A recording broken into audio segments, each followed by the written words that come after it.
মানে পাহাড়ে উঠছি এবার, দেখো পাহাড়ে। ভাই এখানে জানো তো হরিণ দেখা যায় মাঝে মাঝে, ওই জন্য আমি গাড়িটাকে একটু মিডিয়াম স্পিডে রাখবো। কি করে পড়লো, এরকম শার্প বেন্ড দেখেছো খালি।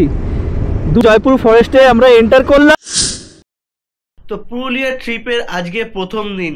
তো গুড মর্নিং সবাইকে। তো কেমন আছো সবাই, আশা করছি ভালো আছো আর ভালোই থাকবে। তো এখন ঘড়িতে বাজে প্রায় 5:30। আমাদের বেরোনো কথা ছিল এখনই, মানে 5টার সময় বেরোনো কথা ছিল, এখন ঘড়িতে বাজে গেছে 5:30। এখনও পর্যন্ত ফাইনালি পুরোপুরি রেডি হতে পারিনি, এখনও আমি রেডি হতে পারিনি। আমি রেডি হব এখনও মতো 10 মিনিট মতো সময় লাগবে।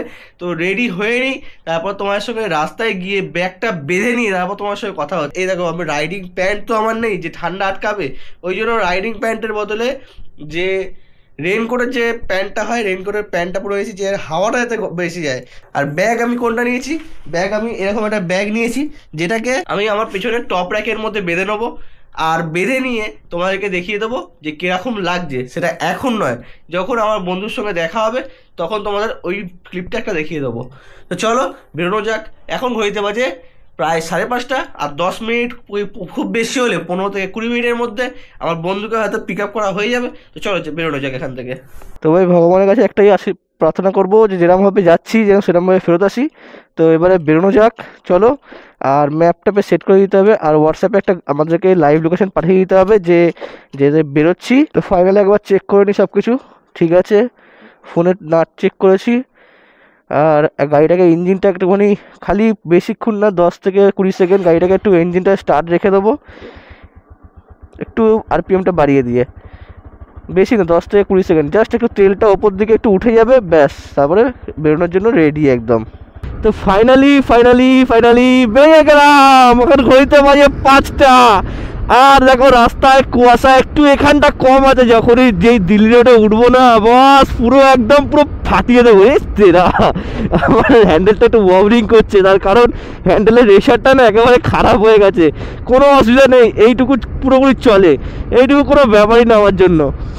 আরামসে চালাবো, আরামসে যাবো, আরামসে পৌঁছে যাবো। আর সব থেকে বড় কারণ ওয়াবলিং করার পেছন দিকে একটু লোডটা বেশি আছে ওই টপ র্যাকটার জন্য, কোনো ব্যাপার না, চলো যাওয়া যাক। দেখো আমার ব্যাগটা বাঁধা হয়ে গেছিলো, আবার ব্যাগটা আমাকে খুলতে হলো, তার কারণ ও বলছে এই ব্যাগটাকে নিয়ে পিছনে বসবে, এত বড় ব্যাগটাকে কী করে নিয়ে বসবে, ওই জন্য আমি আমার ব্যাগটাকে আবার খুললাম, খুলে আবার বাঁধলাম। তো ভ্রমণ বলে যে বন্ধুটা আছে, ও বলছে যে এখন আমরা আমাদের আসতে একটু লেট হবে। তো আমরাও তো এখনো বাড়ির সামনে আমরা ঘুরছি, আমরাও তো পৌঁছাইনি কোথাও, এখনো তো আমরা বাড়ির সামনেই। মানে ব্যাপারটা বুঝতে পারছো, ওদের একটু লেট হবে আর আমাদের কতটা লেট হবে, মানে ভাবা যায়। মানে বাঙালির টাইম ছিল 5টার সময় মিটিং পয়েন্টের টাইম, আর 5টার সময় এখন আমরা বাড়ি থেকে বেরোতে পারিনি, তাহলে ভেবে দেখো একবার খালি। মানে ভাবা যায়, মানে বাঙালি কিরকম বাঙালি। আমরা কেন এখনো পর্যন্ত বেরোইনি, এ দেখো আমি আমার হেলমেট একটা নিতে ভুলে গেছি, ওই জন্য আবার বাড়িতে এলাম, বাড়িতে এসে হেলমেটটা দিচ্ছি, এবারে তারপরে বেরাবো। মানে এখন ঘড়িতে বাজে প্রায় 5:09, চলো এবারে আসল রাইড শুরু হবে। তো ডানকুনি অবধি চলে আসার পরে বুঝতে পারলাম ওরা বলছে যে ডানকুনিটাই ফাইনাল ওরা মিট আপ করবে। তো ভালো কথা, ডানকুনিতে মিট আপ করবে, কিন্তু আমি সেটা বুঝতে পারিনি। এখন আমি ম্যাপ দেখে বুঝতে পারলাম যে ডানকুনিতেই ওরা ফাইনাল মিট আপটাই রাখছে। তো ভালো কথা, চলে এসেছি ডানকুনিতে, এবার ওরা কোথায় আছে সেটা আমি জানি না, এখন আমি জানতে হবে। তো ভোরবেলা দেখে নাও আমার গাড়িটাকে, কি দারুণ লাগে। সব থেকে আমার ভালো লাগে কি জানো, এই যে আমার নামটা একদম মানে জল করছে একদম, দেখেছো। তো ব্যাগটাকে কিছুটা এইভাবে বেড়েছি, এখন আলোতে ভালোভাবে বুঝতে পারবে। আমার ব্যাগের ওপর ওর ব্যাগ চাপিয়ে দিয়েছি, চাপিয়ে দিয়ে ভালো করে দড়ি দিয়ে বেঁধে দিয়েছি। আমি দড়ি নিয়ে এসেছিলাম, পাঞ্চিং রোপ দিয়ে এটা হতো না, বা হলেও 2-3টে পাঞ্চিং রোপ লাগতো, ওর থেকে ভালো আমি একটা ভালো একটা দড়ি নিয়ে এসেছি, দড়ি দিয়ে বেরিয়ে দিয়েছি, ঝামেলা শেষ। দেখো সব কিছু যে পয়সা খরচা করেই হয় তা নয়, কিছু কিছু জিনিস না ইচ্ছাতেও হয়, ইচ্ছা থাকলে সব হবে, আর ইচ্ছা না থাকলে কিচ্ছু হবে না। শোন না ভাই, গাড়িটাকে না রাখতে হবে এমন জায়গায় যেখানে ওরা দেখতে পাবে এলে। মাঝখানে রাখবো, মানে ভাবার বাইরে এদের কথাবার্তা। তো এখন আছি একদম ডানকুনির মোড়ে, যেটা দেখলে যে এখানেই ছিলাম। এই যে এই ডানকুনির মোড় থেকে এদিকে এখন সোজা চলে যাব আরামবাগ হয়ে। তো আরামবাগ হয়ে বোধহয় বাদিক যেতে হবে না, যা ঠিক আমার জানি না, কিন্তু আমি লোকেশন লাগিয়ে নিয়েছি। এখান থেকে রাস্তা দেখাচ্ছে 6 ঘন্টা 55 মিনিট, টাইম দেখাচ্ছে 1:41, মধ্যখানে দুবার হয়তো দাঁড়াতে পারি। আর টোটাল মানে টাইম লেগে যাবে ওই ধরে নাও 7 ঘন্টা, মানে কত হবে 1:41 দেখাতে, মানে 3টে 3:30-এর মধ্যে ঢুকতে হবে, 3টে 3:30 বাজবে যতদূর বুঝতে পারছি। তো চলো বেরোনো যাক। রোহিত বসে পড়। আর আমাদের সঙ্গে আছে একটা হিমালয়ান আর আমার অ্যাপাচি, দুটো বিস্ট। টানতে টানতে বেরোবো। মোটামুটি স্পিড মেনটেন করতে হবে 70-80 এরকম মেনটেন করতে হবে, বেশি দরকার নেই, 100 দরকার নেই, 70-80 এনাফ। দেখো ভাই, আমি মনে করি না যা হয় ভালোর জন্যই হয়। দেখো ওদের লেট হওয়ার মধ্যেও একটা ভালো জিনিস আছে, কি জানো? এই যে আমরা দিনের আলোয় ভিডিওটা করতে পারছি আর দিনের আলোয় যেতে পারছি, এত সুন্দর ভিজিবিলিটিও পাচ্ছি। কিন্তু এই যে বাম্পারগুলো দেখো খালি, এখানে 500 মিটারও নয়, 500 মিটার অন্তর 5 কি 200 মিটার অন্তর অন্তর একটা করে বাম্পার, এরকম উঁচু উঁচু বাম্পার। তো দেখো এরকম একটা রাস্তা দিয়ে যাচ্ছি যেটা দ্বিমুখী রাস্তা, মানে একই রাস্তা দিয়ে দুদিক দিয়ে গাড়ি চলাচল করছে, দিক দিয়ে যাচ্ছে এদিক দিয়েও আসছে, তাই জন্য একটু বেশি কেয়ারফুল হয়ে গাড়িটা চালাতে হচ্ছে। যদি এটা ওয়ান ওয়ে হতো এতটা হয়তো কেয়ারফুল হতে হতো না, কিন্তু তাও কেয়ারফুল হতে হতো। তো আমার সামনে যে যাচ্ছে হিমালয়ান, ওকে দেখে না আমার একটু একটু তো ভয় লাগছে, কেননা আমার মনে হচ্ছে যে ও একটু না বুঝে ওভারটেক করতে যাচ্ছে, কিন্তু হয়তো ওর দিক দিয়ে ঠিক আছে। কিন্তু এটা দেখো আমার রাইডারে আমার নিজের একটা এক্সপিরিয়েন্স থাকে না, আমার মনে হয়েছে এবার হয়তো ঠিকই চালাচ্ছে। যেমন দেখো এখন ওভারটেক করা দরকার, এবার ও বেরোবে তারপর আমি বেরোবো। আমি যদি এখান দিয়ে ওভারটেক ইচ্ছে করে করলাম না, আমি চাইলেই বেরিয়ে যেতে পারতাম, কিন্তু যেহেতু রাইডটাকে রেসপেক্ট করছি আর সামনে আমাদের পুরুলিয়ায় যেতে হবে, কোনো তাড়াহুড়ো নেই, ঘুরতে যাচ্ছি, এনজয় করতে যাচ্ছি মুভমেন্টটাকে। দেখো খালি সাইডগুলো দেখো, পুরো কুয়াশায় আচ্ছন্ন, দেখো পুরোপুরি কুয়াশা। রাস্তাটা খালি দেখো, পুরো সোজা সোজা রাস্তা, মানে এখনো অবধি দেখাচ্ছে ম্যাপে দেখতে পাচ্ছি 3.6 কিলোমিটার থেকে পরে বাঁ দিকে টার্নিং নিতে হবে। তো চলো যাই, কিন্তু এই রাস্তাটা পুরো একদম মাখনের মধ্যে যাচ্ছি আমি, মানে কী বলতো একদম সোজা স্ট্রেচ, তো ওই জন্য কোনো চাপ লাগছে না আমার। দেখো তারকেশ্বর ডান দিকে 6 কিলোমিটার সোজা, বাঁকুড়া 112, জয়রামবাটি 88, আরামবাগ 22, এখনও আরামবাগ 22 কিলোমিটার বাকি আছে। এই বাঁ দিক দিয়ে গেলে আরামবাগ আর তারকেশ্বর চলে যাচ্ছে, এটা বোধহয় ওয়ান ওয়ে হয়ে যাচ্ছে এবার এখানটা থেকে। শ্রী শ্রী রামকৃষ্ণ সারদা স্বাগত তরুণ, আপনাকে স্বাগত জানাই আরামবাগ পৌরসভা, মানে আরামবাগ ঢুকে গেছি। এবারে এখান থেকে আরামবাগেই কোথাও একটা ওরা স্টে নেবে, মানে দাঁড়াবে একটুখানি, স্টে নয় মানে একটুখানি কিছুক্ষণ রেস্ট নেবে। তো এই চা ব্রেক বলতে পারো, ওই বাথরুম যাবে, এইসব একটা ব্রেক একটা নেওয়ার প্ল্যান আছে, দেখা যাক এরপরে কত দূরে গিয়ে দাঁড়ায়, দেখা যাক। তো সোজা এসে আরামবাগ বাস স্ট্যান্ডে এসে দাঁড়ালাম জাস্ট। এবারে কিছু খাওয়া দাওয়া, বাথরুম, পায়খানা যা যা যেখানে যার করার থাকবে সে করে নেবে, আর যার করার থাকবে না সে বাইক পাড়া দেবে। যদি খাওয়া দাওয়া করা হয় তো ভালো, নাহলে বাইক পাড়াতে, ঠিক আছে। তো এখন আছি আরামবাগ ব্রিজের ওপরে। তো আরামবাগকে ছেড়ে এবারে বেরিয়ে যাচ্ছি। তো খানিকটা বাদে গিয়ে আবার বোধহয় দাঁড়াবে চাটা খাওয়ার জন্য। এখানে জাস্ট বাথরুম করে বেরিয়ে গেলাম, কেননা ওখানটা বাইক রাখার সমস্যা হচ্ছিল। আর এই দেখো দু চারিদিকে ভিউটা হয় দেখো,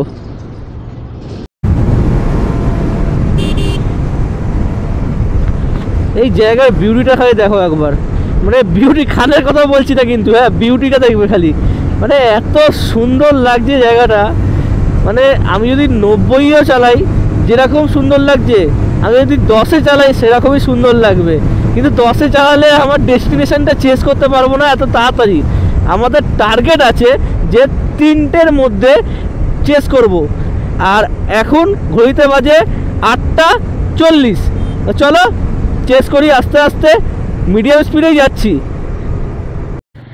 তো আমি একটু দাঁড়ালাম, দুজনেই দাঁড়ালাম আর কি, হাওয়াটা চেক করানোর জন্য।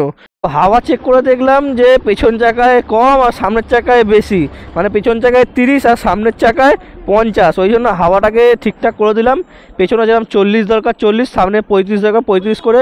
এবারে আবার বেরিয়ে যাবো, কিন্তু এবার দাঁড়াবো জয়পুর ফরেস্টে। কি করে পড়লো? ঠিক আছে, থাম্বনেল পেয়ে গেছি। তাড়াহুড়ো করো, দাঁড়িয়ে আস্তে আস্তে।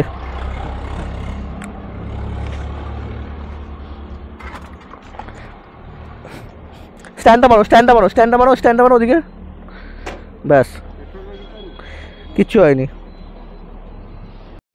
তো বেরিয়ে গেলাম আবারও জয়পুর ফরেস্ট। এখান থেকে বোধহয় 15 থেকে 20 কিলোমিটার রাস্তা। দাঁড়িয়ে দাঁড়িয়ে আসলে ডিসব্যালেন্স হয়ে গেছিলো। দেখো, আমি মনে করি যে বড় কিছু হওয়ার থেকে হয়তো ছোট কিছু তো মিটে গেল, জিনিসটা হয়ে গেছে, কিছু হয়নি, ওটাই বড় জিনিস। সেই আগেকার দিনের গরুর গাড়ি আবারও দেখতে পেয়ে গেলাম। দেখো, সারা জায়গাটার মধ্যে এই একটা গাছের ওপরই তোমার চোখ যাবে, এত সুন্দর লাগলো গাছটা আমার। শুধুমাত্র এই গাছটা দেখানোর জন্য আমি ক্যামেরাটা অন করলাম। তো জয়পুর ফরেস্টে তো এন্টার করছি এবারে।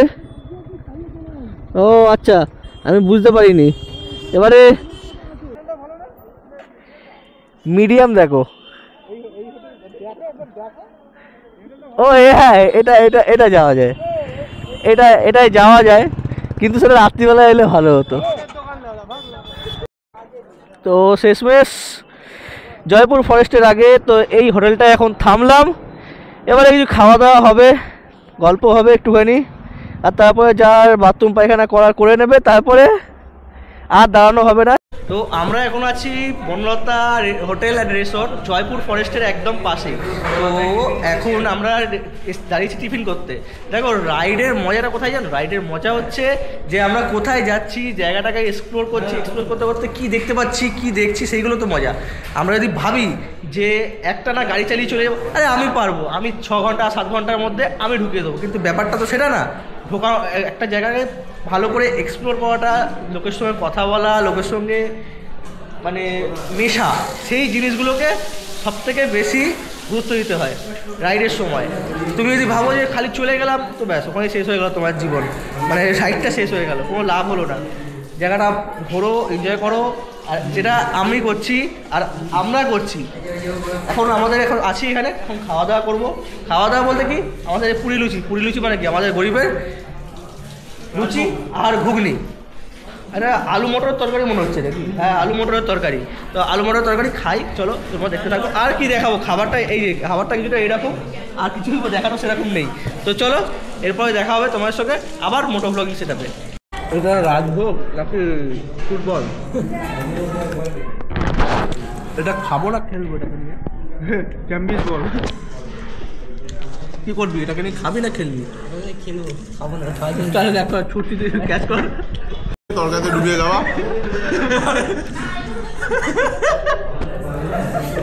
আমি ভাই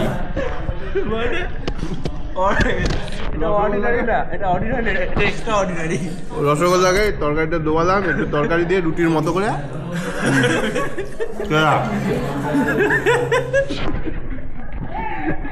মানে হাসবো না, ব্লগ করবো না, কাঁদবো। ফাইনালি খাওয়া দাওয়া শেষ করে জয়পুর ফরেস্টে আমরা এন্টার করলাম, আর জয়পুর ফরেস্টের মধ্যিখান দিয়ে একদম আমরা যাচ্ছি। জয়পুর ফরেস্টটা যতদূর মনে হচ্ছে 5-7 কিলোমিটার তো হবে ভেতরটা।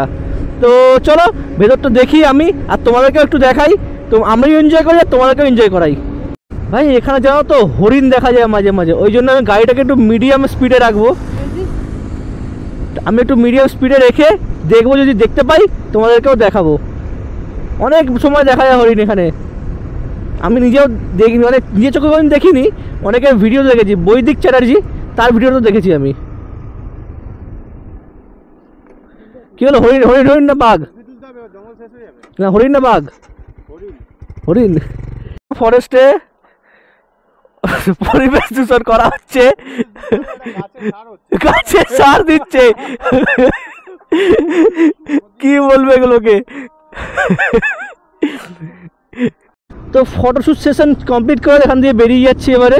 এবারে এখান থেকে ডাইরেক্ট একদম সোজা পলাশবনি হোমস্টে।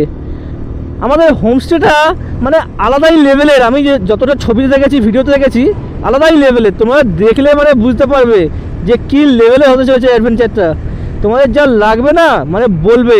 আলাদাই অ্যাডভেঞ্চার করতে যাচ্ছি আমরা এখন, আলাদাই অ্যাডভেঞ্চার পুরোপুরি। মানে একটুখানির জন্য এটাকে আমি অরিজিনাল হরিণ ভেবেছিলাম, একটুখানির জন্য।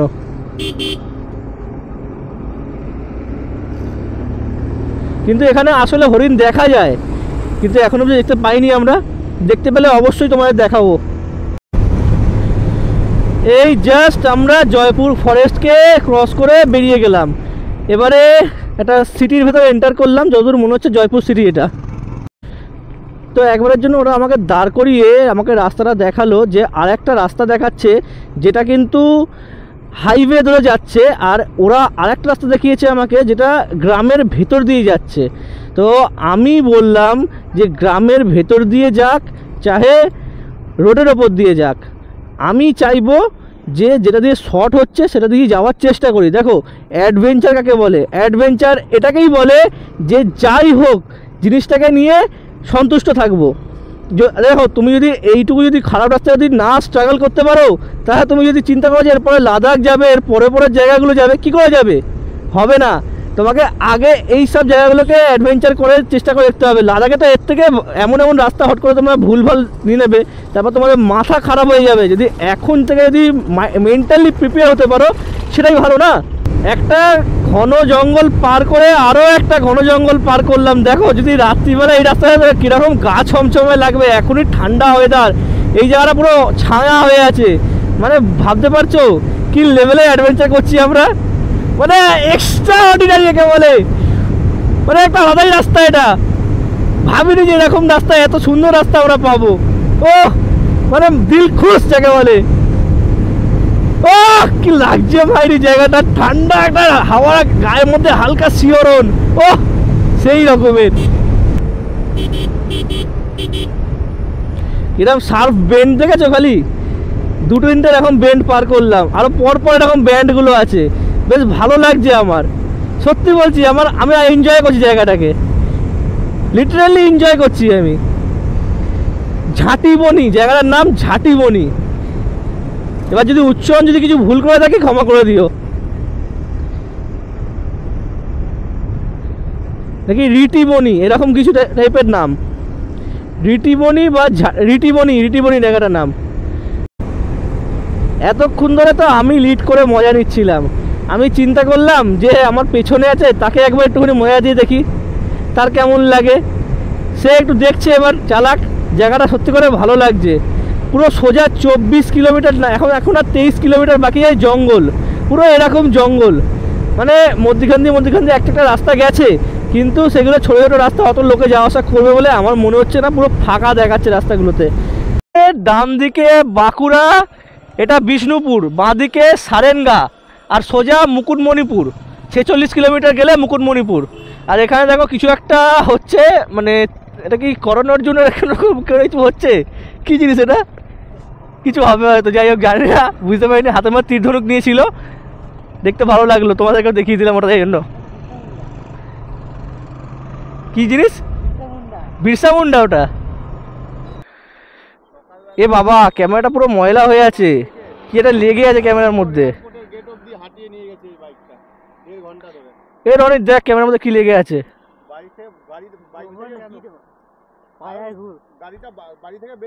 এক কাজ করতো ভালো হয়েছে, জালে এখন দেখে নিয়েছি, ভালো হয়েছে। একটু হ্যাঁ পুকুরে নামবো, ধর এটাকে।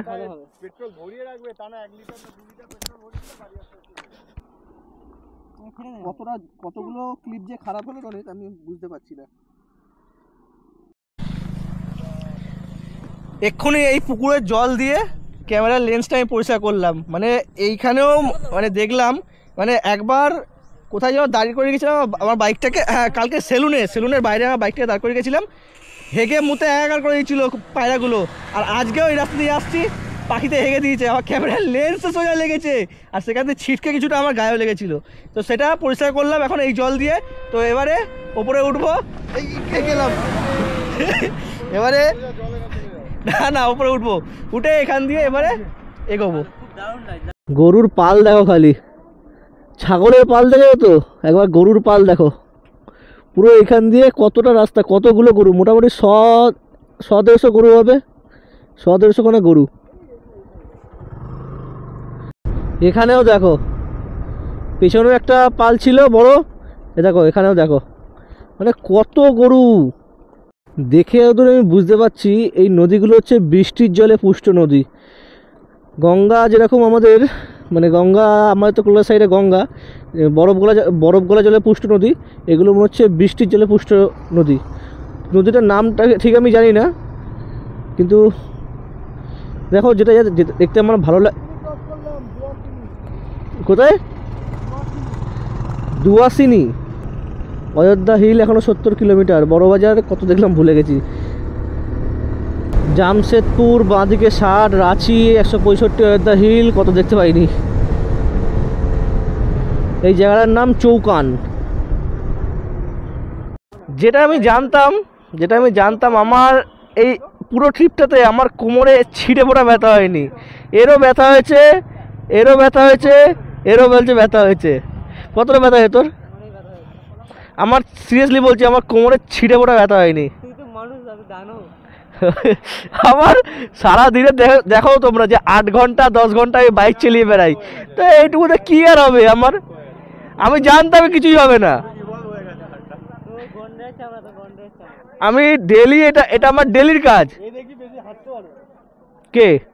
আমি? দেখা যাক। আর মাত্র 53 কিলোমিটার বাকি আছে। আর দেখো গরুগুলোর সিংগুলো হয়, দেখো কতগুলো গরু, আর গরুগুলোর সিং দেখো খালি। রাস্তা কই? তো মধ্যখানে খাল তো না, আসলে ব্রিজ তৈরি হচ্ছে, ওই জন্য পাশ দিয়ে একটা বাইপাস রোড তৈরি করে দিয়েছে যাওয়ার জন্য। মানে পাহাড় টাইপের উঠতে, ও পুরো একদম মাখন, আরামসে উঠবো। ও লাফাতে একদম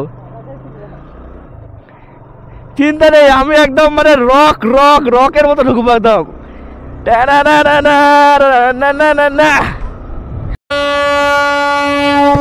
ট্রেনে দাঁড়িয়েছিলাম এতক্ষণ বাদে, ট্রেন এলো। মোটামুটি 10-15 মিনিট দাঁড়িয়ে থাকার পর ট্রেন এলো, মালগাড়ি। মানে মোটামুটি এটা যেতে লাগবে 10 মিনিট লাগবে। আর আমাদের আর একটা গাড়ি কোথায় গেলো দেখতে পাচ্ছি না, পেছনে আছে কি নেই সেটা জানি না। দেখি আর একটা গাড়ি আসুক, তারপরে এই গাড়িটা পার হয়ে যাক, তারপরে যাব। আমার অ্যাকশন ক্যামেরায় কতটা দেখা যাবে আমি জানি না, কিন্তু ওই দেখো দূরে দেখা যাচ্ছে পাহাড় পাওয়া গেছে। আর মোটামুটি 27 কিলোমিটার রাস্তা দেখাচ্ছে, তার মধ্যে এখন দেখতেই পাবো এখন পাহাড়ের গাদি যাবো। এখন চারিদিকে দেখো পাহাড় দেখতে পাবে না জানি না, কেননা কুয়াশায় আচ্ছন্ন পুরোপুরি। এই বাঁ দিকটা নেই, এই দিক দিয়ে শুরু হয়েছে, এখানটা পুরোটাই পাহাড় আছে। তো পুরুলিয়ার শালপলাশের বন বলে না, এই দেখো শাল গাছ, কত শাল গাছ দেখো। আর এখান থেকে 22 কিলোমিটার, 40 মিনিটের রাস্তা দেখাচ্ছে, কিন্তু চেষ্টা করব আরও তাড়াতাড়ি ঢুকে যাওয়ার। আর এই দেখো সেই পাহাড়টা, ওই পাহাড়টাই যাব।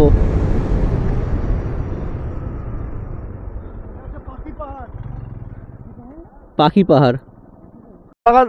আমি ভাবছিলাম পলাশের বাগান দেখাবো, তো জল ছাড়ছে এখানে। এ ভাই পলাশের বাগান, এখানেও পলাশের বাগান দেখা হলো, এরকম পলাশ গাছ সব, কিন্তু পলাশের বাগান কি দেখাবো, জল ছাড়ছে এখানে। এবার দেখো পাখি পাহাড়ের একদম কাছে চলে এসেছি। এই দেখো এইখান থেকে এইটুকুনি। কালকে তোমাদেরকে ভালোভাবে দেখাবো সকাল সকাল, কালকে তো বেরাবো ঘুরতে, চলেই এসেছি একদম। আর এখানে দেখাই যাচ্ছে, আর কি দেখাবো, পরিষ্কার দেখা যাচ্ছে সামনে দিয়ে। এই দেখো চলে এসেছি একদম সামনে, এর থেকে কাছে আর কোথায় দেখাবো। এটা হলো মাঠাবুরু পাহাড়। দেখতে দেখতে বাঘমুন্ডি ঢুকে গেলাম। এবার বাঘমুন্ডি থেকে ডিস্টেন্স দেখাচ্ছে 8.1 কিলোমিটার, 19 মিনিটের রাস্তা। এবার তো চলো যাই, এইটুকু রাস্তার বাকি আছে, তারপরে এবার হোমস্টেতে গিয়ে তারপর তোমার সঙ্গে কথা হচ্ছে। লোকেশনটা একবার দেখো খালি, মানে ক্ষেত খামারের ভেতর দিয়ে আমরা পাহাড়ের ভেতরে ঢুকছি, মানে পাহাড়ের গায়ে যাচ্ছি, মানে একটা আলাদাই এক্সপিরিয়েন্স পাচ্ছি। একটু আগে একটা ধাবা বলে একটা ধাপা এরকম কিছু একটা নাম শুনলাম, জিজ্ঞেস করলাম। হ্যাঁ ডাবা, আচ্ছা ডাভা নামের, হ্যাঁ ডাবা নামের একটা জায়গা থেকে বাজার থেকে ঢুকে এখান দিয়ে আরও ভেতরে 3 কিলোমিটার ভেতরে আরও মানে একদম পাহাড়ের কোলে আমাদের রিসর্টটা। চলো রিসর্টে যাই।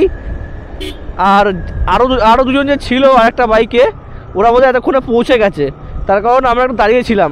ভাই লোকেশনটা দেখো কোথাকার, কোথায় ঢুকছি দেখো খালি, আমি নিজেই জানি না কোথায় যাচ্ছি। আমাকে রনিত জিজ্ঞেস করছে যে কোথায় যাচ্ছি।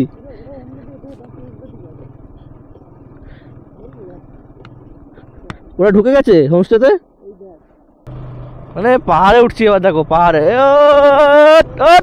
উঠে গেছি, চলে এসছি। ও তেরা, ও একদম মানে মন মাতানো, ও সেই লেভেলের চলে এসছি। দেখে নাও জায়গাটা, কোনগুলো আমাদের জন্য বুক করেছে আমি জানি না, কিন্তু একটা রাউন্ড মারতে এলাম জায়গাটা থেকে। আগে একটা রাউন্ড মারবো, তারপর আসুক ওরা, তারপরে দেখছি। এই দেখো, ও সেই লেভেলের। এবারে ওরা আসুক, তারপর তোমাদের সঙ্গে কথা হচ্ছে। ততক্ষণ এই জায়গাটা আমরা একটু ভালো করে দেখি, জায়গাটাকে কিরকম দেখতে। দেখো আমার এক্সাইটমেন্ট দেখো, এখানে বাইকের চাবি লাগিয়ে ফোন টোন এখানে লাগিয়ে আমি চলে গেছিলাম ওইখানে গিয়ে দাঁড়িয়েছিলাম। এখন রনি তো ওখানেই আছে, আবার দেখি, আর ফোন টোন নিয়ে আবার ওখানেই যাব। চলো।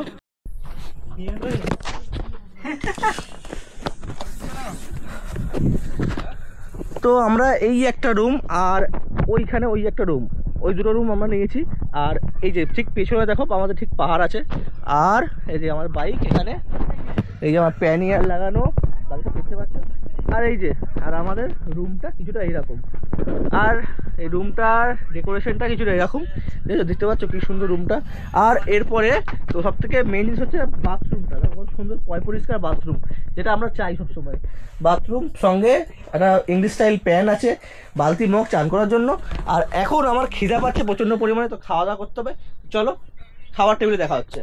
আমাদের ব্লগারদের সমস্যা কোথায় জানো? আমাদের ব্লগারদের সমস্যা হচ্ছে যাই করি, খাই দাই যা করি তোমাদের দেখাতে হবে। চলো খাওয়া দাওয়া করি। আর আজকে কি হচ্ছে, ডাল ভাত চচ্চড়ি, কি একটা বাটা আছে, কচু বাটা, তারপর আলু ভাজা একটুখানি, একটা চাটনি, একটা মাছের পেটি না কি জানি না আমি, আর একটা সবজি, বলো ভেজ সবজি, ওরকম ভেজ সবজি আছে। চলো খাওয়া দাওয়া করি। দেখো শরীর তো এনার্জি ছিল না তখন ধরে, এনার্জি নেওয়ার জন্য এই খানিক্ষণ আগে চা দিয়ে গেল, আর পকোড়া আর মুড়ি দিয়েছি, যেটা আমি খেয়ে দিয়েছি, খিদা পাচ্ছিল খেয়ে দিয়েছি। পকোড়া মুড়িটা নেই, কিন্তু চাটা আছে, চাটা খাচ্ছি। আর হ্যাঁ, আমাদেরকে স্নান করার জন্য এটা দুখানা এখানে সাবান দিয়েছে, একটা শ্যাম্পু দিয়ে জন্য ভাগ করে মাখবো। কিন্তু ধরো দুটো মানে একটা কাপাল এসে চান করবে, চান করার পরে ধর এটা চান করার ভালোভাবে ধর না, অসুবিধা নেই, একটুখানি যদি পড়ে যাওয়া কিছু যায় আসে না। চান করার পরে মানুষের যে একটুখানি গা হাত পা মুছবে, টাওয়াল দিয়েছে একটা, তাহলে একটা টাওয়ালে কে মুছবে? ব্যাপারটা ভাবার আছে। কিন্তু একটা টাওয়ালে হয় বর মুছবে, নাহলে বউ মুছবে, নাহলে এটা হবে দুজন মিলে শেয়ার করে একটা টাওয়ালে জড়াজড়ি করে থাকলো। তো বাইরে সবাই এখন বনফায়ার জ্বালিয়ে এখন ওরা আনন্দ করছে, মানে ওটা অন্যদের বনফায়ার। তো আমরা বাইরে এখন সেরকমভাবে যাচ্ছি না ঠান্ডার কারণে, কিন্তু এখন বেরাবো একটু বাইক নিয়ে, একটু এদিক ওদিক ঘোরাঘুরি করবো, লোকালেই থাকবো। আর মাথায় হেলমেট পরে যেতে হবে, যেহেতু ঠান্ডাকে প্রায়োরিটি দিতে হবে ভাই, যা ঠান্ডা প্রায়োরিটি দিতে হবে আমার মনে হয়। ওর আবার ঠান্ডা লাগে না, ও সুরের চামড়া তৈরি, বেকার কথা, ফালতু কথা বলে ঠান্ডা নেই, সুরের চামড়া সুরের। আর আশা করছি ক্যামেরার অ্যাঙ্গেলটা ঠিকই আছে, কেননা এই বাইকের অ্যাঙ্গেলটা কীরকম হতে হবে সেটা আমার আন্দাজ নেই অতটা, তাও চেষ্টা করেছি ঠিকঠাক রাখার।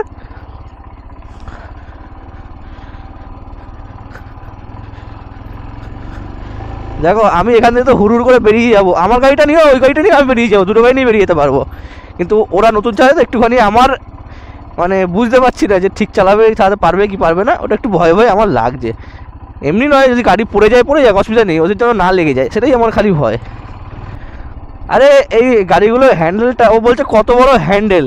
আরে এই গাড়িগুলোর হ্যান্ডেলটা বড় এই কারণেই যাতে এই যে আমি যে সোজা হয়ে সোজা পোস্টারে বসে আছি ওই কারণে। আর আমার গাড়িটা কিরম বলতো, যে লিনভাবে চলাতে হয়, এটা লিন হয়ে গেলে মানে রেসিং একটা ফিল পাবো। এগুলো এটা ক্রুজার বাইক, এটা ক্রুজার একটা ফিল পাবো। আমি অ্যাভেঞ্জার 220 চালিয়েছি জানো তো, আর বুলেটও চালিয়েছি, কিন্তু এই প্রথম এই হিমালয়ানটা প্রথম আমি চালাচ্ছি। আর এই ব্লগটাও মানে মোটো ব্লগও আমি প্রথম করছি হিমালয়ানের ওপরে। চালিয়ে বেশ ভালোই লাগছে, কিন্তু এটার সিটিং পজিশন একটু অন্যরকম, তো একটু অন্যরকম আমার লাগছে, কিন্তু আস্তে আস্তে চালাতে চালাতে হয়তো অভ্যাস হয়ে যাবে। বাবা গিয়ার মারছি যেন মনে হচ্ছে দরজার খিল দিচ্ছি, খাটাস খাটাস করে আওয়াজ হচ্ছে। রাত্রিবেলা দেখো কিছুটা এরকম লাগে আমাদের এই পলাশবনি হোমস্টেটা। আমরা ঘোরাঘুরি করে চলে এসেছি, আর এখন খাওয়া দাওয়ার পালা আসতে চলেছে। আর এখন ঠিক করা হচ্ছে যে কালকে কি খাওয়া দাওয়া হবে, ওগুলো ঠিক করে নিই, আর তারপরে তোমায় কালকে জানাবো যে কালকে কী খাবো। আর চলো রাত্রিবেলা খাওয়া দাওয়া করবো, ব্যাস, আর কিছু প্ল্যান নেই। বাড়িতে আমি চলে এসেছি। আজকে ডেট হচ্ছে 23 তারিখ। 23 তারিখে আজকে এই ভিডিওটা এন্ডিং করছি এই কারণে, সেদিনকে আমি ভিডিওটা এন্ড করতেই ভুলে গেছিলাম। কারণ আমি জানি না, হয়তো শরীরের খাটনি ছিল প্রচণ্ড, ওই জন্য এন্ড করতে আমি ভুলে গেছিলাম। তো এখন এই ভিডিওটা আমি এন্ড করে দিচ্ছি। তোমাদের ভিডিওটা কেমন লাগলো অবশ্যই জানিও, যদি ভালো লাগে তো অবশ্যই একটা লাইক করে দিও। আর তোমরা কে কে এই পলাশবনি হোমস্টেতে আসতে চাও অবশ্যই আমায় জানিও। এই হোমস্টে সত্যি করে দারুণ হোমস্টে। এর পরের ভিডিওটা কিন্তু আরও ভালো, আরও ইন্টারেস্টিং হতে চলেছে। অবশ্যই এখন থেকে সাবস্ক্রাইব করে নাও। আজকে একটা আসবে, কালকে একটা আসবে, মানে ডেইলি হিসাবে ভিডিওগুলো দিয়ে দেবো আমি। অবশ্যই অবশ্যই সাবস্ক্রাইব করো। এরপরে যদি এরকমই ভিডিও দেখতে চাও অবশ্যই সাবস্ক্রাইব করো, অবশ্যই চ্যানেলটাকে নোটিফিকেশন বেলটা অন করে নেও, তাহলে এরপরে ভিডিও আসলে তোমরা সবার আগে দেখতে পাবে। তো চলো টাটা বাই বাই, আবার দেখা হবে এরকমই কোনো নেক্সট ভিডিওতে।